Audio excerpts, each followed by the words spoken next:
Looks like we've got a problem up there as well. Yeah, drivers ain't turned up. Well, for greenways. No.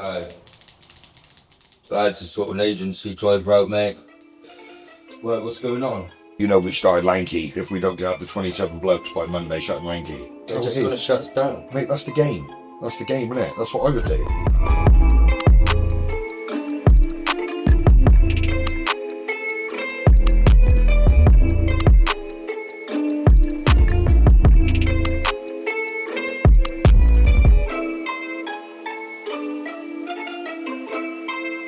Hello and welcome back to episode 3 of JAO. In this episode, we are going to be talking about accounting, QSing and buying, which is all of the stuff that happens in a groundworks business. It's sales and cost.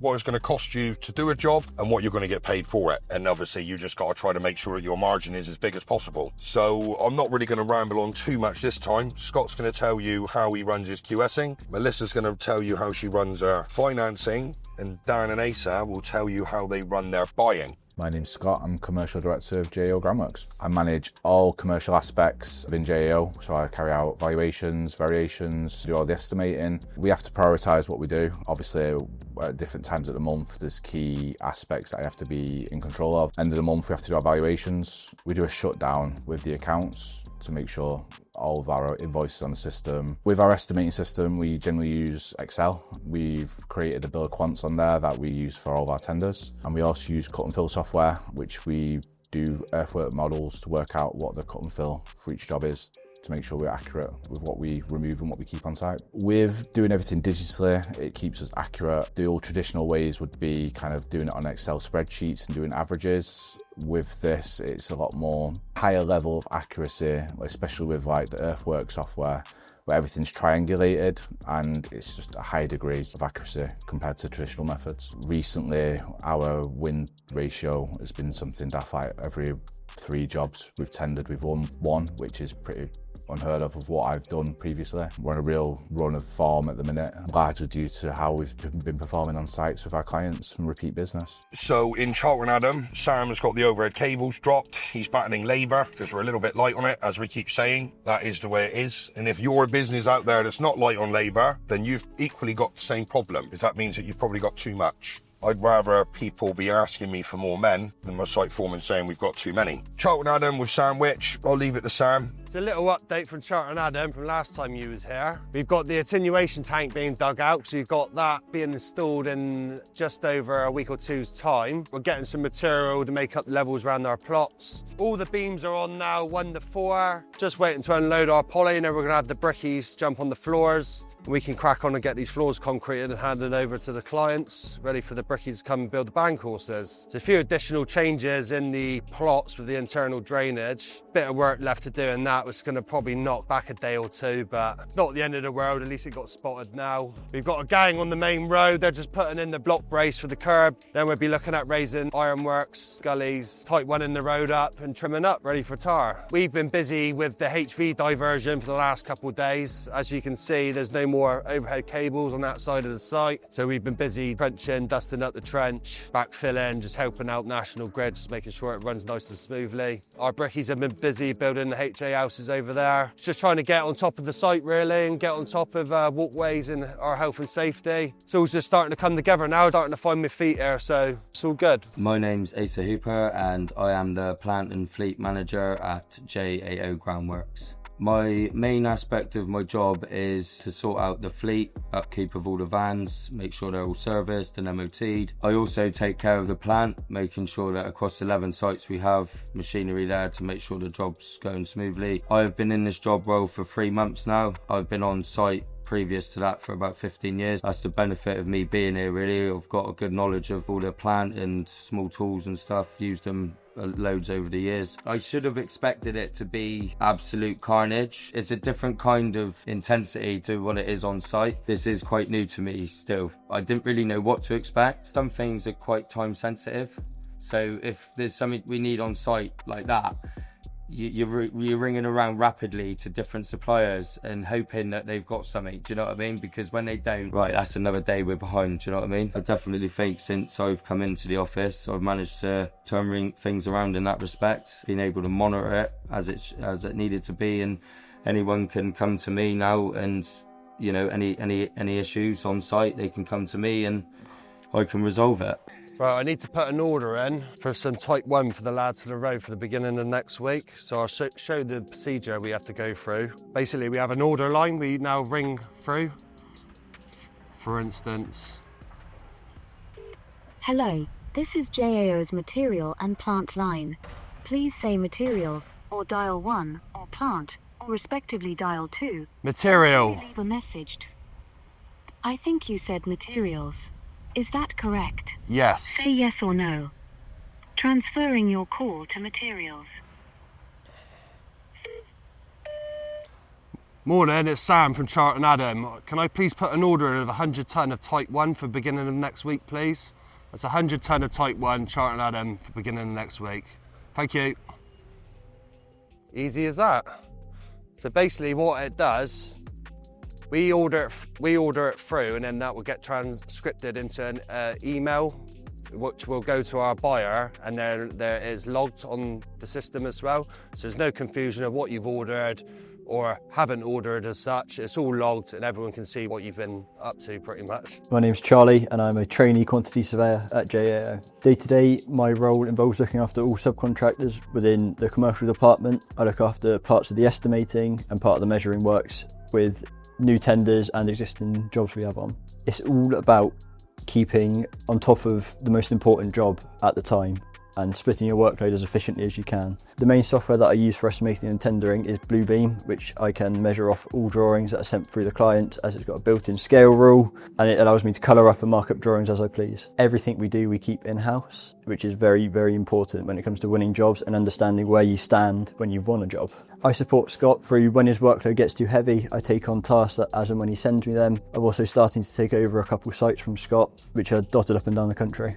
We've made a phenomenal start in Landkey. Troy's done pretty well up there. We've got pretty much the whole site stripped now. 18 foundations dug and poured. We've been waiting on the CBRs. The CBR is basically a ground bearing test that is done to establish your road makeup. And what your road makeup is, your thickness of your capping layer, your type 1 layer, the tarmac's a standard specification anyway. So the CBR will determine how deep you've got to dig your road. We're waiting on that information to come back, but once we've got that, we can start cutting and capping the road, and we've got drainage and whatnot turning up on the 1st of July. Since the last time you were on site, we've progressed quite far. We've already dug and poured 13 footings. We've got another 5 that we're going to be digging and pouring this week, which we're already halfway through. As you can see, the lads are all digging and pouring at the minute. Still waiting for the CBR results for the road. As soon as they're in, then the boys will start cutting and capping the road. Drainage delivery is coming in next week. Once the road's cut and capped, then we'll start installing all the road drainage. Obviously, we've got power cables running through the site. We've got our goalposts up, warning signs, heavy plank crossing, everything barriered off so that nobody can go in under the power lines with machinery. As you can see in here, we've got a machine stripping all of the topsoil in here. This is the last field to strip, the last part of site to strip now. They told me that they'll be out of here by the end of the week with stripping and with digging the ponds that we're going to go and look at now round the corner. This is the area where the pond's going. As you can see, it's already been pegged out. Rob, our dozer driver, will be coming in sometime this week to start digging it out and shaping it up, ready for the liner to go in. Right, lads? Go on, in that folder you got the CBR results, yeah? No, mate. He emailed us yesterday. It's going to be another week. Wow. Yeah. Okay. That's not good, is it, really? Oh dear. All right. Well, okay. Do you want to have a walk?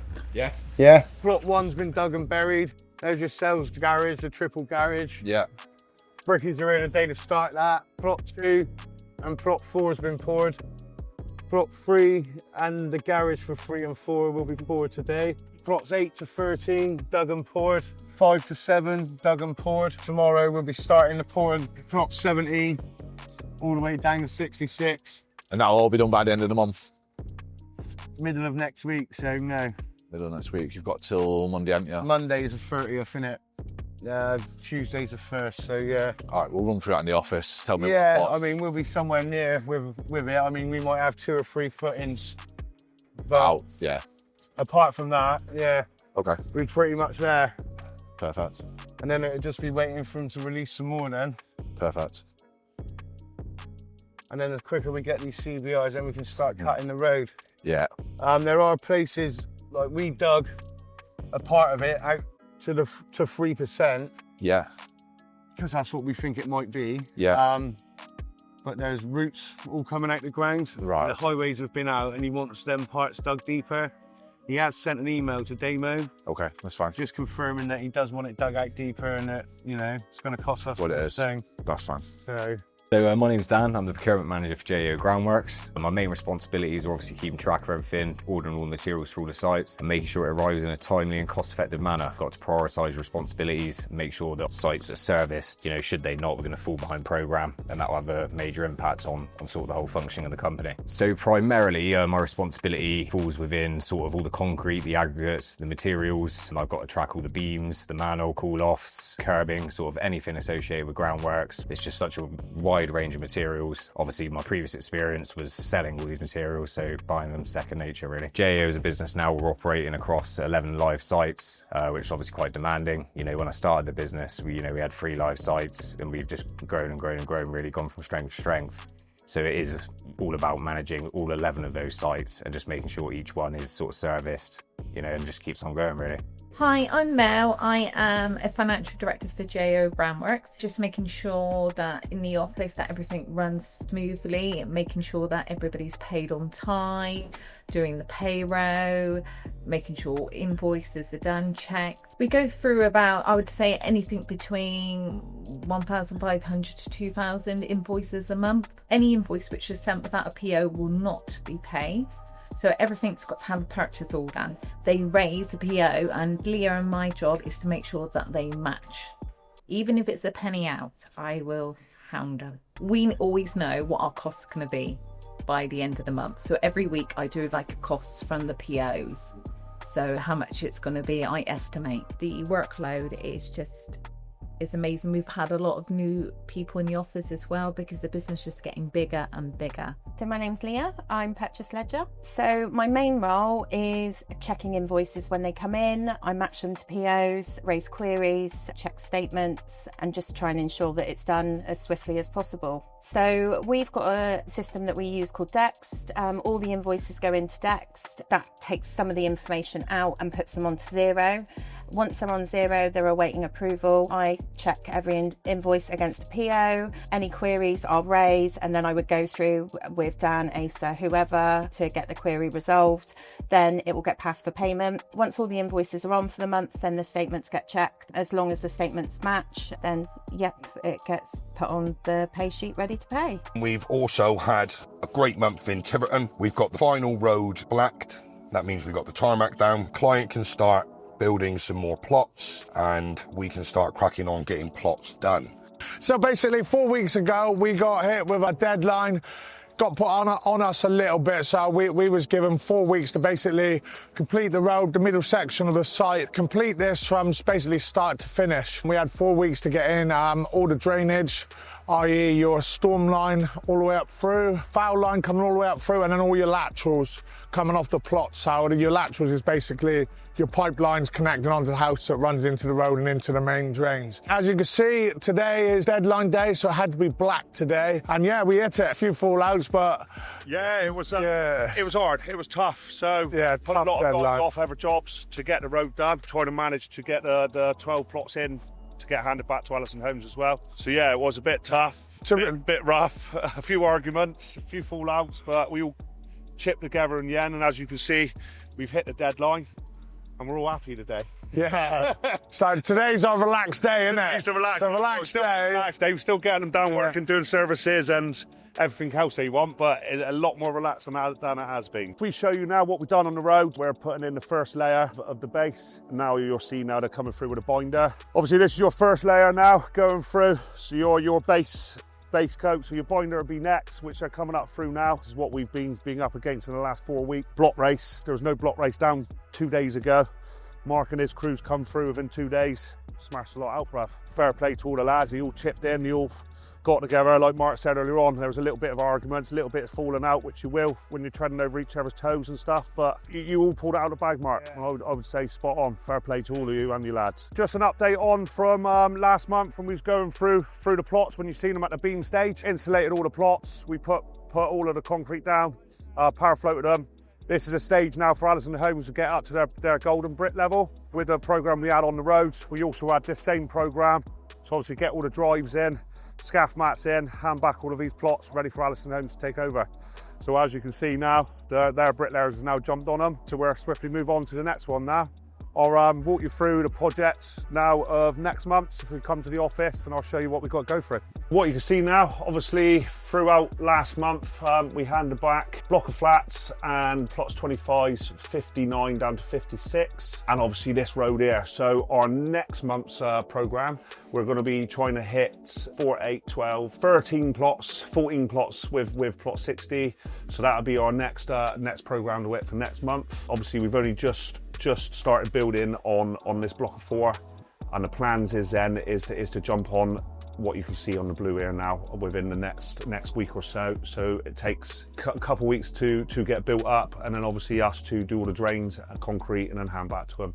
Hopefully by the end of July we'll have all those plots handed back. We've got a big muck shift coming on in the next week or so, and then we'll be pulling, these are all RC walls, so they're all retaining at the backs of walls. So there's a lot of work going into these walls. Hopefully within the next week we'll be jumping onto those walls and those plots to get them handed back as soon as possible. As you can see in the site from the previous videos, is everything's on a hill, so you've got to do one job to jump on the next job, to jump on the next job and do it in order, which yeah, has been very challenging, but we're getting there, bro, haven't we?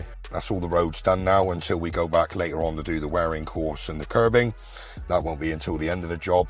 And I think the guys on this one enjoyed a nice little pint to end Friday afternoon with the manic rush that they've had to get the job done.